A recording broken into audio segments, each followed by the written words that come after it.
They say clothes make a person, but when it comes to elections, clothes can also help make a president. And both Kamala Harris and Donald Trump know this. They're both using fashion as a soft power, from power suits to longer ties and brighter colors. How are Harris and Trump dressing to become the next commander-in-chief? And why does it matter? Also, is it a level playing field? Our next report discusses this. This is the U.S. presidential race, where numbers matter, policies matter, but so do the optics. This is a grand theater of politics, where, like with any theatrical display, amid the pomp and pageantry, costumes can make all the difference. Why is that? And how do the candidates use it to their advantage? Her biggest advantage is that she's a beautiful woman. Don't you find some of their stuff to just be plain weird? I'm a better looking person than Kamala. Well, Donald,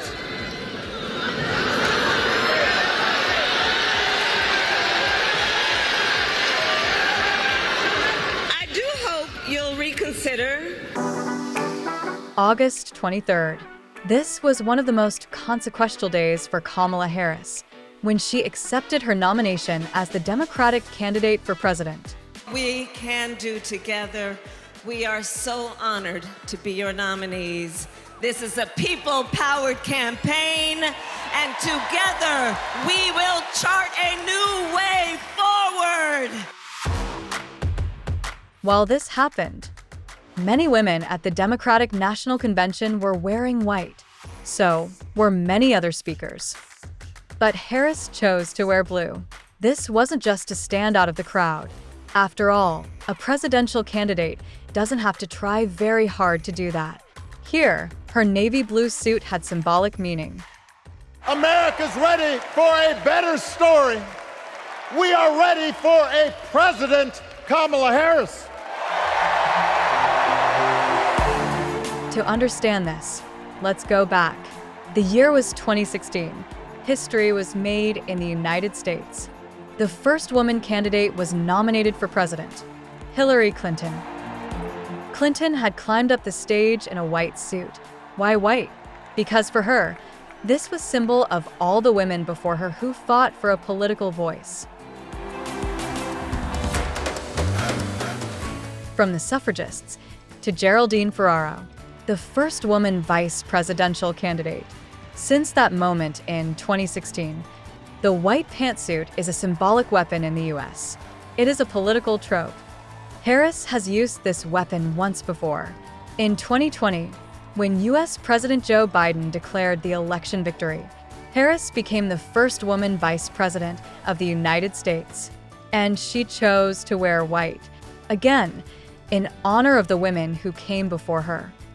I know where I stand, and I know where the United States belongs. But this time, as Harris accepted her presidential nomination, she wore blue to close a chapter and stand out on her own terms. Because for her, wearing suits is not just an easy, obvious choice. It is tactical. Suits have become her uniform since before her days of vice presidency. Harris has appeared in neutral pantsuits, usually in shades of black, dark blue, burgundy, and beige. Now, power suits are kind of the go-to for U.S. presidential candidates, so Hillary Clinton did it as well, as a self-described pantsuit aficionado, but usually in rainbow colors. This was her way to bridge the male-female fashion divide. But this doesn't mean everyone wears suits. Like former Republican presidential contender Miss Nikki Haley. She often wore dresses and skirts, especially during the Republican presidential debates, mainly to differentiate herself and stand out among the other Republican hopefuls. But why are we talking about this? Why does it matter what woman presidential candidates wear? First, because they are in the presidential race. And a president doesn't dress to represent themselves, but the country, so the stakes are high. And secondly, because they are women. Studies show that when voters are asked to close their eyes and picture a US president, most of them come up with the same image, a white man. Well, folks, it's time to turn the page.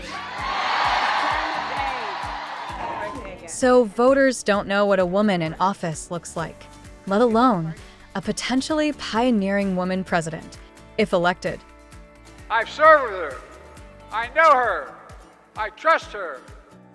Harris will be the first female president, the first female president of color, and the first president of South Asian descent. But while I may be the first woman in this office, I will not be the last.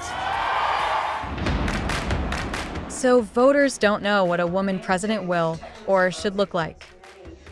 But research confirms that they scrutinize a woman president's appearance more than a male candidate's. For instance, a flyaway hair is an indication of sloppy thinking. Is this unfair? Of course.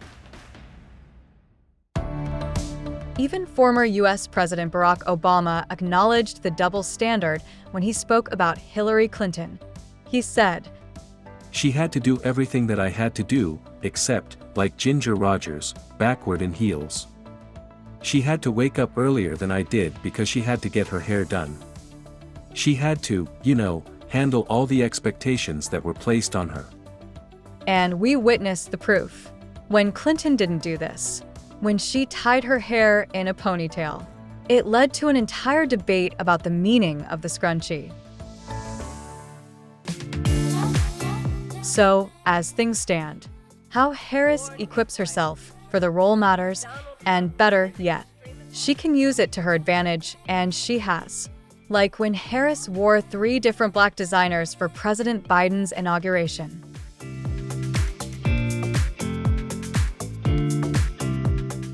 But it is not just Harris who needs to worry about fashion.